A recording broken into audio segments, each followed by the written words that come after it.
रायगड जिल्ह्यातही अनेक दिवसांच्या विश्रांतीनंतर पुन्हा एकदा मुसळधार पावसाची सुरुवात झाली आहे। रायगड जिल्ह्यामधल्या अनेक भागांमध्ये सध्या मुसळधार पाऊस कोसळायला सुरुवात झाली आहे। वाहन चालक आणि प्रवाशांची यामुळे तारांबळ उडाली आहे। रायगड जिल्ह्याला आज ऑरेंज अलर्ट असल्यामुळे मुसळधार पाऊस कोसळण्याचा इशारा हवामान विभागाकडून देण्यात आलेला आहे। माणगाव शहरातल्या काळ नदीवरील नद्यांची पाणी पातळी काळ नदीवर आणि इतर नद्यांची पाणी पातळी मोजण्यासाठी आउटफिट मशीन तैनात करण्यात आले।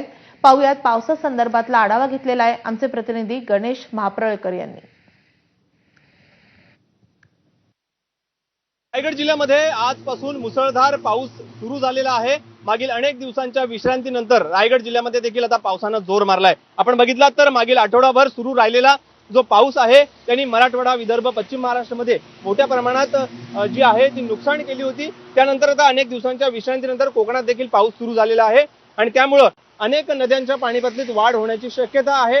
जिल्हा प्रशासन, स्थानिक प्रशासन आता अलर्ट मोडवर आहेत। आपण बघितलं तर माणगाव जवळच्या काळ नदीवरील पाण्याची पातळी मोजण्यासाठी ही जी आउटफिट मशीन आहे ती देखील काळ नदीवरच्या पुलावर आहे, ती तैनात करण्यात आलेली आहे। येथील जे कर्मचारी आहेत ते देखील आता या परिस्थितीचा आढावा घेताना आपण बघतोय।